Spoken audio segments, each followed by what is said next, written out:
Committee meetings are over. Countless questions have been asked and sometimes answered. There was a time that we didn't think it was possible, but at long last, the 2017 legislative session has come to a close. Despite our disappointment in the razor-thin vote and passage of some disturbing legislation on Monday night, we were able to advance issues important to our members. We are hopeful that many of the policies we support will pass in the 2018 legislative session. This session we had 4 priorities outside of the budget. That was annual contract teachers, that was testing, it was retirement, and the decertification bill. The decertification bill we got bottled up in the Senate and it never was heard, and so it should be gone. The annual contract bill passed the House and in the Senate it died in the committee. And so when things die in the committee and are reported unfavorable, they should not go into any budget negotiations or conforming language. But unfortunately, this actually did. When they came back and presented their budget items, that was a piece that was put in at the 11th hour, and so that is moving through House Bill 7069. So more for that in just a minute. The third thing was the testing bill, which we actually have made some significant changes. Not as many changes as we'd like, but some changes. It takes away VAM, it eliminates one EOC, and it gives us the paper pencil option, and it pushes it much later in the school year. So we're happy about that.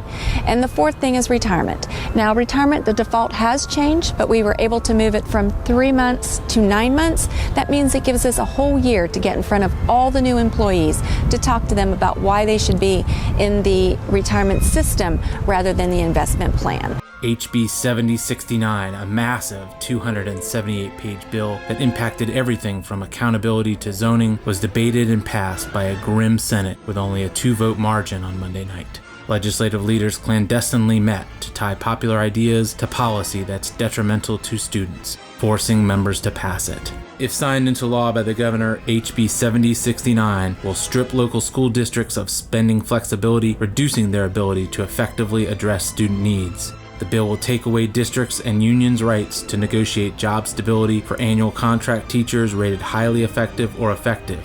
It will create yet another hollow teacher bonus scheme tied to the faulty evaluation system instead of funding pay raises for all education employees.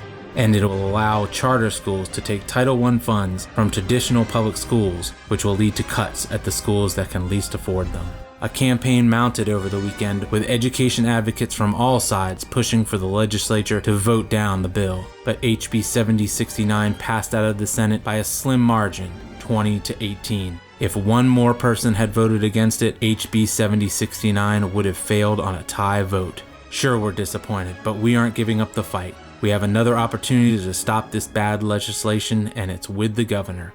We are urging the governor to veto the state budget and HB 7069 because they could have a disastrous impact on our public schools. We need your help. Contact the governor's office immediately and ask him to veto the budget. Our students deserve better than what the legislature has given us. The FEA would like to thank all of the members and activists that took action throughout this legislative session. We can't do it alone. More than 2,000 education activists emailed or called their legislator on actions like decertification, testing, retirement, annual contracts, and the budget. I want to say thank you. Thank you for being involved in the legislative session this year, but now is the time to double down at home.